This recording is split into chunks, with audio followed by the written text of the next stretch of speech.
Alors juste pour présenter rapidement la naissance de ce projet-là, le fondateur donc s'appelle Yann Bucaille, je n'y suis pour rien, et en fait Yann a un catamaran qui est basé à Dinard, et le catamaran s'appelle EFATA, et c'est une association qui s'appelle Émeraude Voile Solidaire, qui permet à des personnes un peu exclues de la société, ça peut être des gens qui sortent de prison, ça peut être les alcooliques anonymes, et ça peut être aussi des personnes handicapées. Et Yann était skipper une après-midi du bateau, et en fait l'idée c'est que les gens partent une journée et reviennent à Dinard en fin de journée. Et là il était skipper et puis il était avec plusieurs personnes et des autistes, et puis à un moment il y a un jeune autiste qui s'appelle Théo, qui lui dit chef, moi j'aimerais bien que tu me trouves du boulot. Alors Yann fait non, enfin là comme ça, non, j'ai pas de boulot pour toi. Puis il dit mais c'est dégueulasse, c'est parce que je suis autiste que je peux pas travailler. Et tac, cette phrase, mais ça l'a vraiment percuté, et il s'est dit mais enfin avec sa femme, faut vraiment qu'on fasse un truc quoi. C'est vrai que c'est pas possible.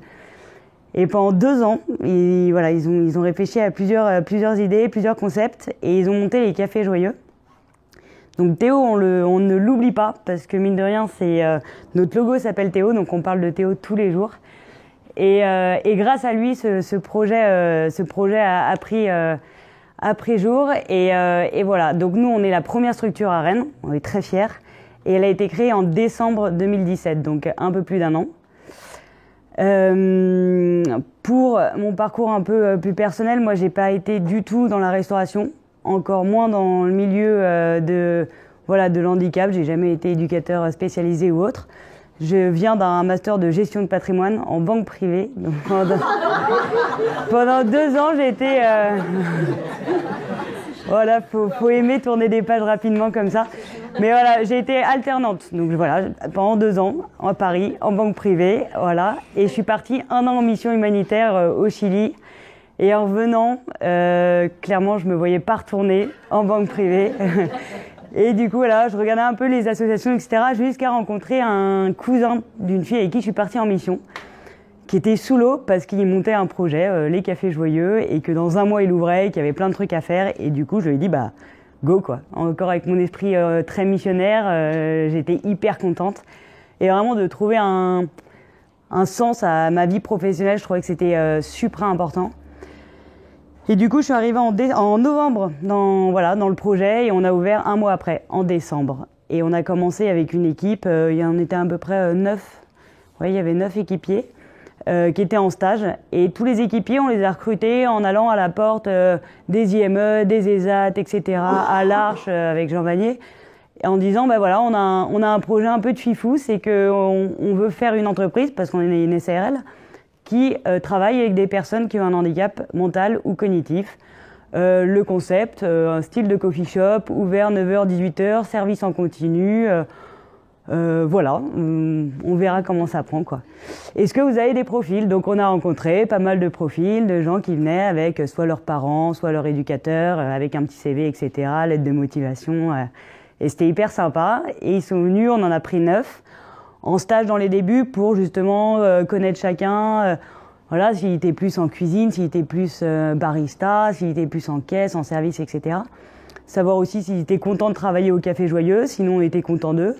Quel contrat on allait mettre, un contrat de 15 heures, 25 heures, 30 heures, etc. Et voilà. Et en fait, c'était un grand pas, et c'est pour ça qu'on a commencé par des périodes de stage, parce qu'une fois qu'on les embauche, ils sont détachés de leur ESAT, de leur IME, de tout ça. Et pour certains parents, c'est un peu le saut dans le vide, quoi, dans l'inconnu. Il y en a, ils étaient dans des foyers, hébergés dans des foyers, du coup, ils avaient plus de foyer, rien. Donc c'est pour ça qu'il y a 2 équipiers qui nous ont lâchés en cours de route. Une qui avait du mal à travailler avec des personnes qui étaient aussi en situation de handicap, etc. Pour elle, c'était trop compliqué. Ça la stressait un peu, donc elle est partie. Et une autre qui se voyait pas quitter son foyer à l'Arche, parce qu'elle était bien, elle avait son logement, elle avait sa petite vie. Elle était très tiraillée, mais elle est partie. Et du coup, on a aujourd'hui notre équipe de 7 qui sont en CDI. Donc pour 100%, c'est leur premier CDI. Et voilà. Et comment s'est passé les débuts? C'était assez sympa parce qu'on disait, toi, tu seras cuisinier, toi, tu seras barista, toi, tu seras en salle, etc. Et ça fonctionnait plutôt bien. Vraiment, ça a été beaucoup de temps à voilà, répéter, à refaire les gestes, à redire les consignes, etc. Et en fait, on s'est rendu compte assez rapidement que leur donner un poste, c'était pas suffisant pour eux, quoi. Et en fait, on stimulait l'équipier à faire plus. Et on a la chance, en fait, d'être une cuisine ouverte. Donc, quand vous entrez comme ça, vous avez sur la partie gauche une cuisine ouverte, on voit les équipiers cuisiner, etc. Et puis, il y a la machine à café. Donc, tout est à portée de main.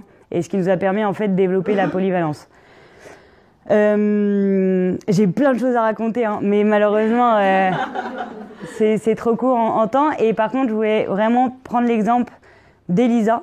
Elisa qui est un peu ma grâce depuis que je suis arrivée au Café Joyeux, parce que en fait, c'est ça, quoi, le Café Joyeux. C'est l'humain avant tout. Effectivement, une SARL, donc moi, mon but en tant que manager, c'est quand même en fin de mois de regarder un peu nos marges, si on a bien eu le client, etc. Non, mais voilà, d'être une entreprise, donc d'être rentable, mais en fait, l'humain avant tout, quoi.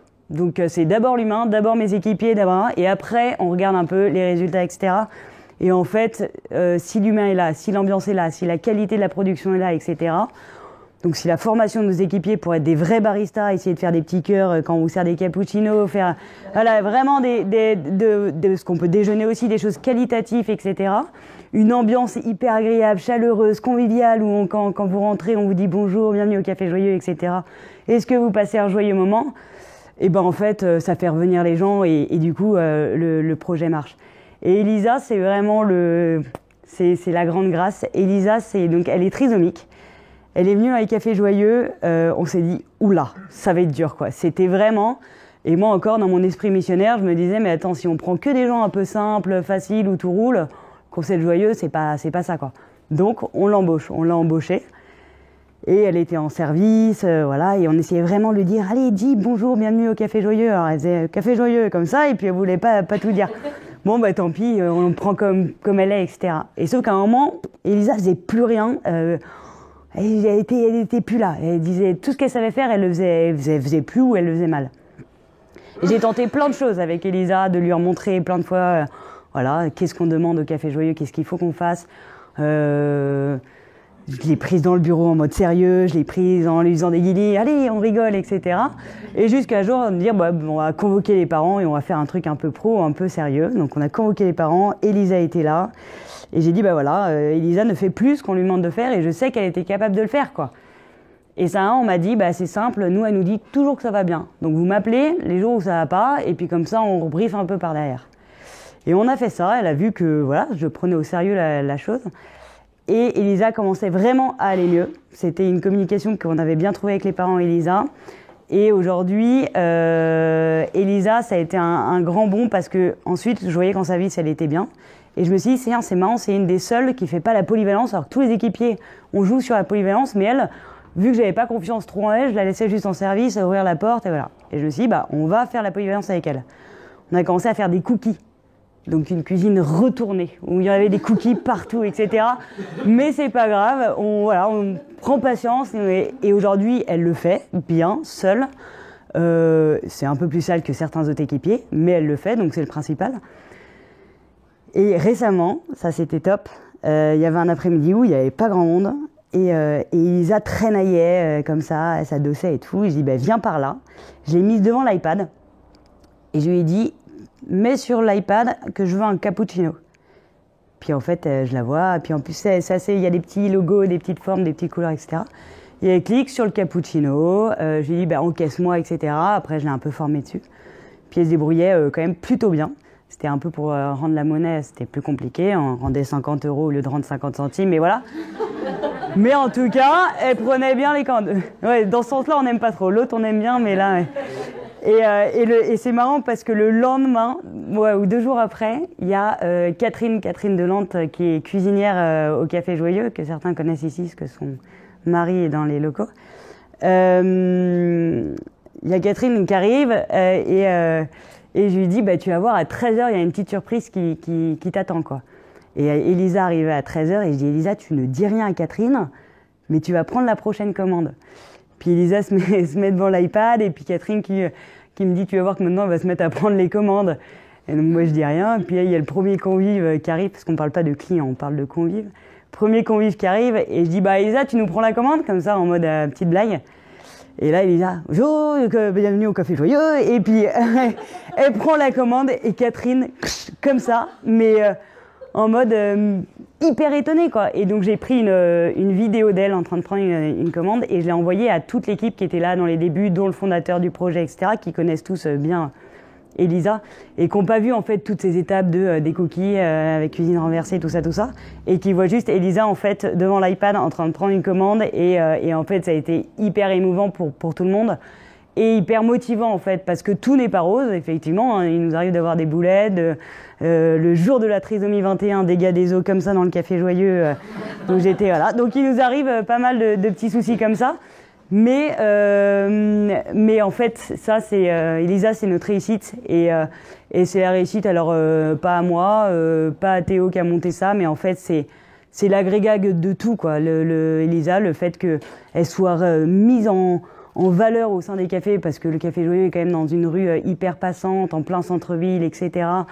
Ça bouge, il y a du monde, on la valorise, on la met vraiment en confiance, qu'aujourd'hui Elisa, mais c'est plus l'Elisa qu'on avait dans les débuts, quoi. Sa maman, elle m'a appelée, elle m'a dit, alors Elisa me parle de caisse, j'y crois pas, je comprends pas.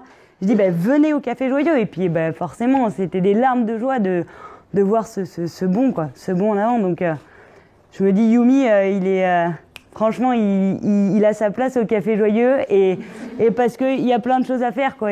On peut être effectivement, et là ça rejoint les intelligences. Par exemple, Vianney, il est autiste, et il a cette capacité à retenir le physique des gens. Donc quand les convives sont venus une fois, deux fois, trois fois, moi je suis archi nulle. Et heureusement qu'il est là, parce qu'à chaque fois il fait « Oh, regarde qui vient !» Donc je sais que c'est quelqu'un qui vient régulièrement. Donc moi je suis « Bonjour, bienvenue, etc. » Et en fait je me dis, mais heureusement, quoi. Heureusement qu'ils sont là, parce que déjà ils sont tout le temps joyeux. Moi je le suis pas tout le temps. Vianney se souvient tout le temps des gens qui viennent. Enfin, et voilà, il y a un très bon cuisinier qui sait faire, mais la totalité de ce qu'on propose au Café Joyeux, moi je serais incapable. Et je me dis, voilà, on est complémentaires, et j'ai oublié, j'ai sauté une petite partie qui est importante, mais on est une famille aussi, vraiment une famille, et ça c'est quelque chose que je mets vraiment en avant avec Catherine aussi, c'est de se dire, certes on est une entreprise, mais en fait on veut créer aussi une synergie hyper positive, et du coup régulièrement on essaie de faire des dîners ensemble. Et un des plus drôles, c'était une soirée karaoké qu'on a fait ensemble, où tout le monde devait chanter, etc. Ça débloque un peu des trucs. Prochain, apparemment, ils veulent faire du bowling, donc ça va être bowling. Voilà, c'est vraiment dire, on est une entreprise, mais on est aussi une famille, et ça, c'est très important. Et ma petite conclusion, avec une question pour le public, c'était de dire, quand on est manager, effectivement, le côté, manager, et puis quand on travaille dans une entreprise, le côté économique, rentabilité de la chose est très important. Mais voilà, moi aujourd'hui, c'est de vous poser la question, est-ce qu'on peut pas un peu réaxer et réorienter nos priorités dans la gestion de l'entreprise, et peut-être justement remettre en avant le côté humain, et qui va découler en fait sur tellement de choses positives, tellement de choses belles, que l'économique, le financier, etc.